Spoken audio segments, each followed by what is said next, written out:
సరే ఇటీవల పులివెందుల ఎమ్మెల్యే మాజీ ముఖ్యమంత్రి జగన్మోహన్ రెడ్డి జన్మదిన వేడుకలు జరిగాయి. ఇవే వేడుకలు పోయిన సంవత్సరం కూడా జరుపుకున్నారు. ఎందుకు ఈ సంవత్సరమే ఆయన పుట్టినరోజు వేడుకలకి వివాదాస్పదంగా మనం ఎక్కడ చూసినా కూడా ఒక ఫ్లెక్సీ వివాదాలు గాని, లేకపోతే ఒక జంతు బలి గాని ఎందుకు ఇంత వివాదంగా మారినాయి అంటే ఏం చెప్తారు? అందరికీ నమస్కారం. ఇప్పుడు మామూలుగా చేసుకుంటే ఎవరు చూస్తారు? చూడరు కదా! సెన్సేషన్ కావాలి అతనికి. ఏదైనా సరే జగన్మోహన్ రెడ్డి గారికి అంగుళం చేస్తే 20 అంగుళాలు కావాలి. అందుకని అతని బిహేవియర్ అలాగుండిద్ది. ఈ తరం ఏందంటే నా పుట్టినరోజు మీరు ఇంక నయ్యో జంతువులనే బలి ఇచ్చారు వీళ్ళు. మెడకాయలు గుయ్యలా. ఇంకా అది ఒక ఆనందం చెప్పుకోవచ్చు. శుభ్రంగా కార్యకర్తలను ఎవరో ఒకరిని అట్నే లాగి ఆ అడావుల్లో ఒక మెడకాయ నరికినట్టయితే ఇంకా అసలుకి మామూలుగా ఉండేది కాదు పరిస్థితి. ఏంది ఆ జంతువులను ఆ రకంగా నరికారంటే కారణం ఏంటంటే బెదిరిద్దామని. వాళ్ళ ఇంటెన్షన్ ఏంటంటే బెదిరిద్దాం. మేము చూసామా, మేము మనం చెప్తాం రఫా రఫా, మేము 29 వస్తాము, 29 వస్తే మాకు ఎదురు తిరిగిన ఎవరినైనా సరే, కూటమి నాయకులనైనా కార్యకర్తలనైనా లేదా ప్రజలనైనా సరే, మాకు ఓట్లు అడిగితే అయిపోయిన ప్రజలైనా సరే తాట తీస్తాము, మెడకాలు నరుగుతాము.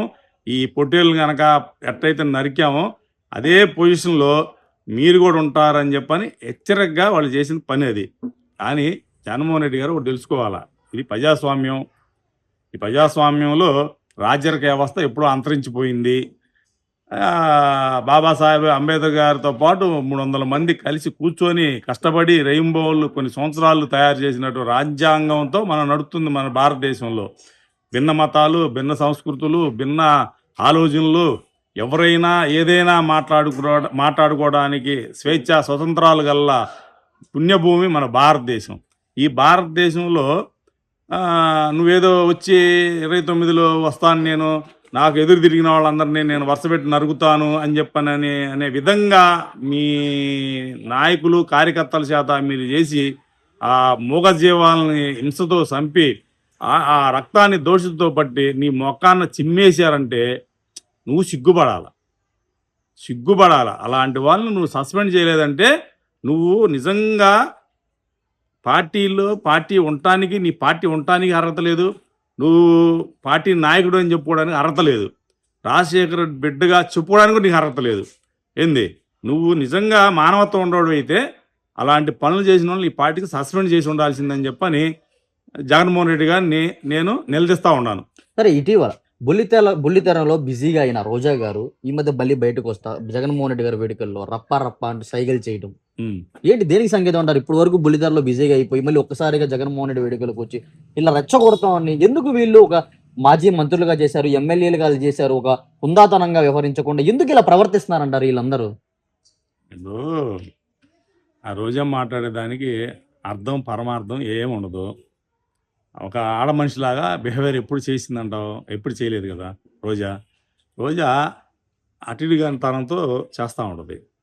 తొళ్ళగొట్టిద్ది, మీసాల మీద వేస్తుంది, లేకపోతే ఇంక ఏదైనా మాట్లాడి, లేకపోతే రేపులు చేయమని అడిగిద్ది. ఏందో అసలు ఆ అమ్మాయి మాటల కిందో ఆమె మాటల కింద ఆంటీ గారి మాటల కింద అర్థాలు వేరేగా ఉంటాయి.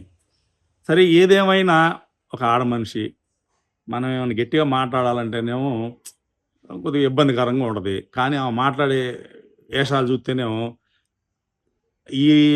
ఇక్కడ మన రాష్ట్రంలో ఉన్నటువంటి ఎవరైతే మహిళామణులే బూతులు తిడుతున్నారు, ఒక మహిళను పట్టుకొని మహిళామణులే బూతులు తిడుతున్న స్టేజీకి దిగజారిన ఇలాంటి రోజా ఇలాంటి మాటలు మాట్లాడకుండా నువ్వు జబర్దస్తులో నిన్ను తీసి నువ్వుగారనుకుంటా ఇంకేదో ఒక టీవీలో పోతున్నావు. ఏంది ఆ టీవీలో పని చేసుకుంటా బతుకు శుభ్రంగా. నీకు గెలిచే ఛాన్స్ లేదు. 2029 కదా 2050 నువ్వు బతుకుంటే 2059 కూడా నువ్వు అక్కడ గెలవని చెప్పని ఆ ప్రజలు నగర ప్రజలు తేల్చారు. కాబట్టి నీ పని ఇంకా అదే ఏమంటారు గానా భజంత్రిలే నీ పని. అది చేసుకో రోజామని. నువ్వు గనక ఊరక అనవసరంగా మాట్లాడొద్దు. ఏమనుంటే ఇష్యూ బేసిక్గా మాట్లాడు. కూటమి ప్రభుత్వం ఏదన్నా ప్రజలకి ఏదన్నా అందిలేకపోతే దాని గురించి మాట్లాడండి. ఏకవచనంతో నువ్వు మాట్లాడుతున్నావు. నీకు నోరు బాగా కొవ్వెక్కింది. బాగా ఒక ముఖ్యమంత్రి గారిని పట్టుకొని చంద్రబాబు నాయుడు అది ఇదని చెప్పని ఇష్టం వచ్చినట్టు మాట్లాడుతున్నావు. సిగ్గుండాలా. నీ అంతా ఆయన వయసు ఎంత, నీ వయసు ఎంత, పోరంబోకు. మేము కూడా తిట్టదలుచుకుంటే ఈ అబ్బా నువ్వు లెక్కేసుకోవడానికి నీ జీవితకాలం సరిపోదు మా తిట్లు అనుకున్నాము. రోజా రాని నీకు ఇదే లాస్ట్ అండ్ ఫైనల్ వార్నింగ్. ఎన్ని మాట ఇచ్చినా సిగ్గు లేదు మా తెలుసు. అసలు నిన్ను దయదలిచి వదిలిపెట్టింది చంద్రబాబు నాయుడు గారు. ఎందుకు వదిలేదో అర్థం కావట్లా. ఏమి నువ్వు చేసిన తప్పులు, నువ్వు చేసిన తైతిక్కలాటలో నువ్వు డబ్బులు 100-150 కోట్ల రూపాయలు నాశనం చేసి వ్యవస్థని మొత్తాన్ని బొస్టు పట్టించిందని నువ్వు. అదే కాదు, ఆ రోజు ఏపీఎస్పీ చైర్మన్గా ఉన్నప్పుడు కూడా ఆ రోజు నువ్వు చేసిన పాపాలన్నీ బయటకు తీయాలి ఈ ప్రభుత్వం. ఏమి అవన్నీ తీస్తే నువ్వు చేసిన పాపాలన్నీ బయటపడతాయి. నిన్ను శ్రీకృష్ణ జన్మస్థానంలో వేస్తే కానీ నీకు సిగ్గు రాదు రోజారాణి. నువ్వు నోరు అదుపులో పెట్టుకుని మాట్లాడాలని చెప్పని రోజారాణి గారిని హెచ్చరిస్తూ ఉన్నాం.